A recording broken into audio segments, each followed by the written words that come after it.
Now, most high achievers are trying to manifest their dream life, and there's a simple shift that you can make today that will change everything. What you'll find is that once you've made this shift, all the tools that you've been using, like vision boards, scripting, and affirmations, are finally going to work for you. Okay, let me explain. The other day, I made a video laying out the manifestation loop that I've observed. There's a 7-step process that works for everything you want to manifest. So if you haven't seen it yet, go and watch that video next. What I realized though is that there's a step 0 that so many people are missing.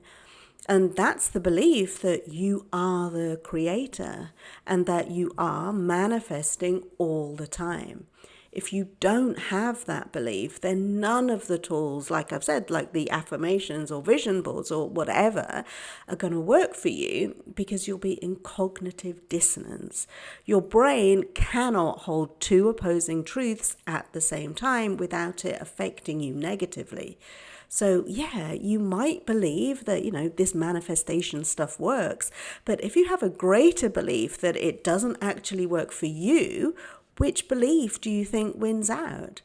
Often it goes back to the programming and conditioning that it just can't be easy, that life is supposed to be a struggle, that adults don't believe in magic. And just to make it clear, manifestation, conscious creation, whatever you want to call it, isn't magic. It's living within the natural laws of the universe that we've been incarnated into. That's why all the pieces fit together so well. It's why manifestation says to have a goal and hold it in your mind. And your brain has a reticular activating system that filters anything out that you don't deem to be important and draws your conscious attention to anything that you've spent time focusing on. The definite chief aim that Napoleon Hill talks about fits with this reticular activating system like a hand in a glove. So what you tell your brain to focus on, it literally goes out and finds.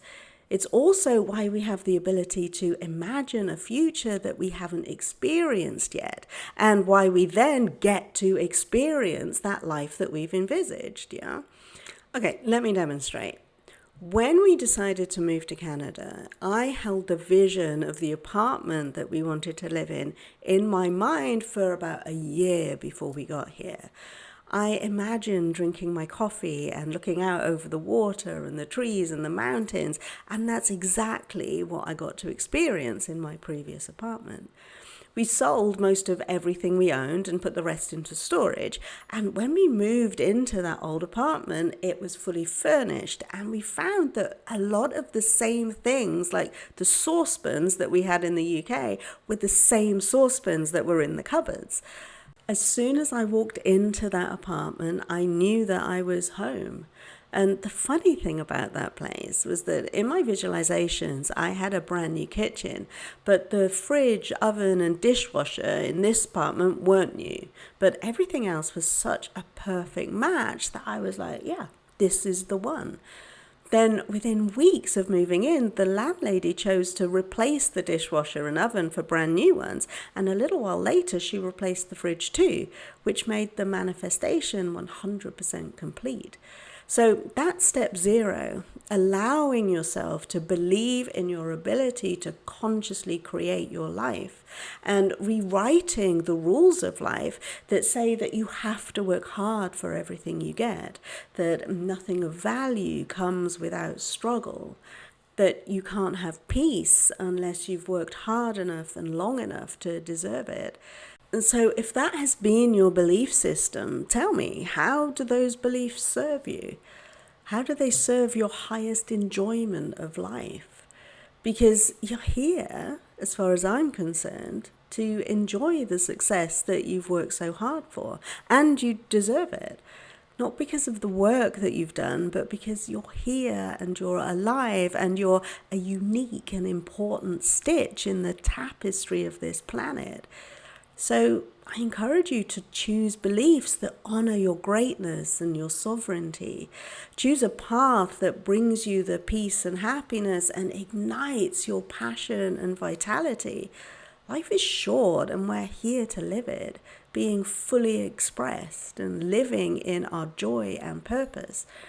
And we find our purpose by following our joy and our curiosity. So please don't suppress those things, encourage them instead. I know that many of us were told to put away our childhood fancies and to focus on adult things instead.